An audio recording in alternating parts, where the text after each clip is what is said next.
oui, oui, oui. Il y a tout ça. J'ai oublié de mentionner, il y avait, je l'ai marqué sur le site, ce que vous avez vu, mon appart. Voyons, j'étais allumé un soir en plus, ça l'aide pas. Ma voix est toute bizarre. Ce que je voulais dire, c'est que même j'ai l'air climatisé mural, là, qui est intégré, il fait partie c'est compris, c'est inclus.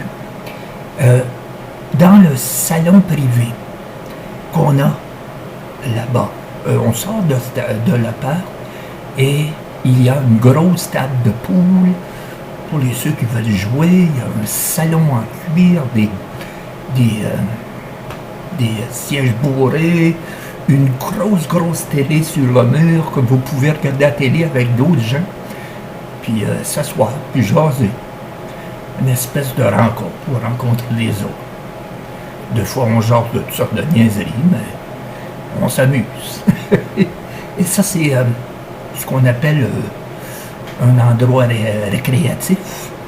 Et ça, c'est accès à tout le monde qui sont ici.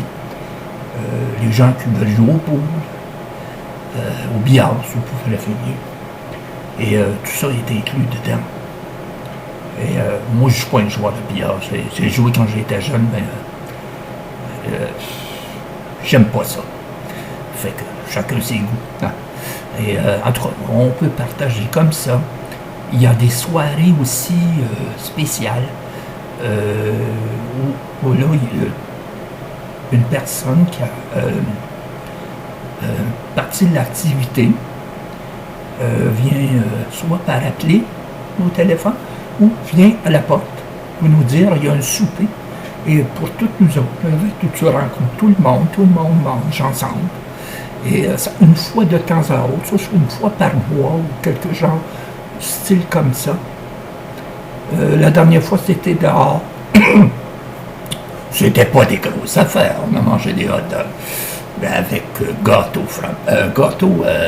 aux carottes et tout ça. Puis la liqueur, puis des choses comme ça. C'était agréable. On a rencontré. J'ai belle la misère à soir avec ma voix. Je suis fait allumer, savez-vous pourquoi? Il faudrait qu'à un moment donné, je me résigne à me mettre trop proche de l'air climatisé. C'est pas bon pour la gorge. Je vous le conseille pas. C'est ça, là, je suis toujours en avant de cette fameuse air climatisé parce qu'il y a des coups de chaleur, d'humidité. Et j'ai le malheur d'aller aux côtés. Et des fois, je la monte un petit peu trop fort.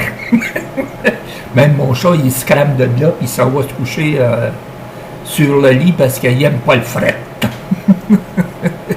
C'est une frileuse, fait qu'elle s'en va dans ce temps-là. Bon, pour dire, en réalité, c'est bien ici. Et comme je vous dis, on a toutes les activités inimaginables. C'est fort agréable, avec les gens sont sympathiques. Et on s'amuse très bien ici. Voilà ce que je voulais dire, que je n'ai pas mentionné sur la première vidéo. Et comme je vous ai dit, le 19 octobre, une nouvelle série de Paranormal va arriver. Espérons que tout va aller bien pour la présentation.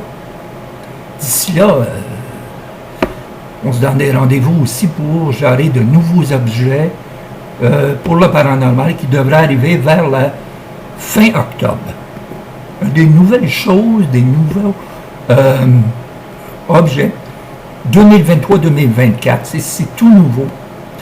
Et j'ai aussi quelque chose que je vais vous présenter, c'est une bague paranormale que je me suis achetée, mais très dispendieuse. Ça vient, il y a des gens qui vont me le demander où ça provient. Ça provient de, comment ça s'appelle cette place-là? D'Égypte. Et c'est une bague avec une pierre qui a des... comment qu'on appelle ça? Quand tu cherches le mot, c'est-tu plate? Des ondes, quoi. Supposément que cette bague qui vaut 122 $ que j'ai acheté d'Égypte. Ça, c'est une pierre qui vient d'Égypte et d'Inca. Et supposément que tu demandes ce que tu veux, tu penses la raison que tu veux, et qui ou quoi que tu veux avoir, ou qu'est-ce que tu veux qui arrive.